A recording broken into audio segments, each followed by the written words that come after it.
Cancer सर्वांगीण मार्गदर्शन भाग 35 वैद्य दिलीप गाडगीळ पुणे।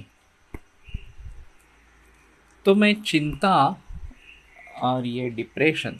या निराशा इसके बारे में बात कर रहा हूँ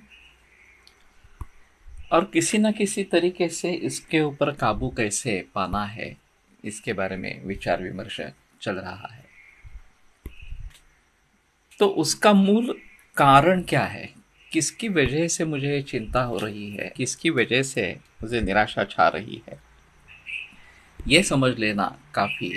आवश्यक है। अगर वो हम भली भांति समझ पाते हैं तो फिर उसके बारे में क्या कर सकते हैं इसके बारे में मार्ग कुछ दिख सकता है।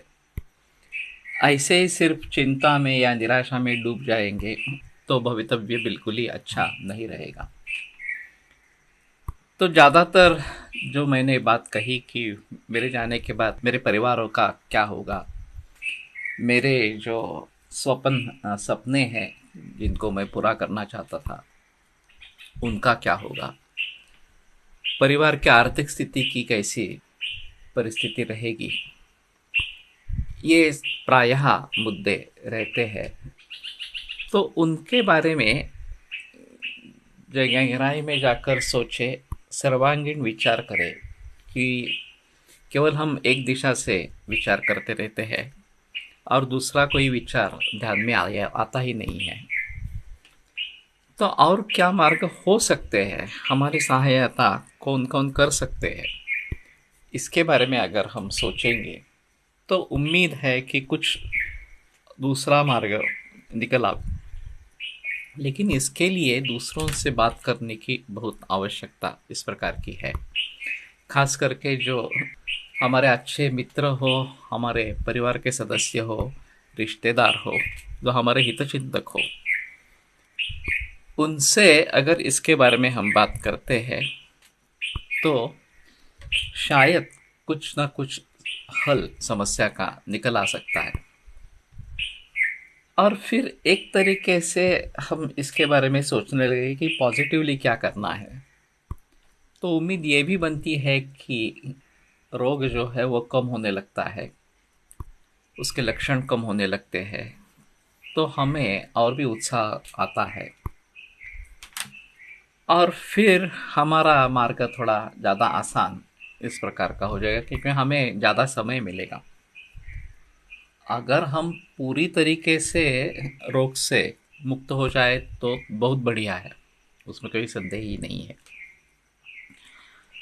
लेकिन कई जगह मैंने ऐसा देखा है कि जो मरीज मेरे पास 1 महीने की आयु, 2 महीने की आयु इस प्रकार के लेकर आए हैं, डॉक्टर ने बताया है कि कोई चांसेस नहीं है, 1-2 महीने से ज़्यादा आयु नहीं है,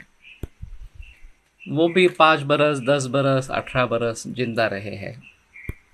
और अच्छी भली भांति जिए हैं, तो उनको तो काफ़ी समय मिल गया अपने को संवरने के लिए और बाकी लोगों की परवरिश करने के लिए। तो ऐसी अगर स्थिति होती है तो एक अलग चीज़ है कि ये वाक्य प्रमाण मानकर हम अगर चलेंगे डॉक्टरों का कि नहीं नहीं इतने दिन में ये होने वाला है, मृत्यु होने वाली है वगैरह वगैरह, तो ये काफ़ी परेशानी वाली बात हो जाती है। उसमें यह निराशा मन में छा जाती है और सच्ची उसी प्रकार से होता है। लेकिन अगर हम उसका सामना करने के लिए निश्चित हो जाए, निश्चय करें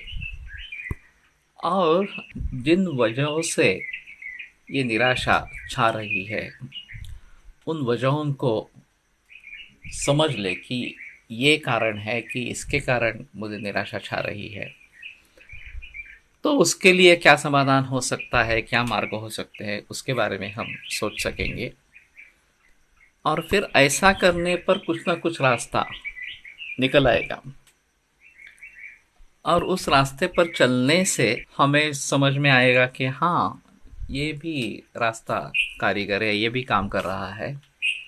तो इस मार्ग पे चलेंगे तो मृत्यु इतनी जल्दी नहीं आएगी, आगे भी हम जी सकेंगे। तो इसके बारे में ज़रूर सोचना है।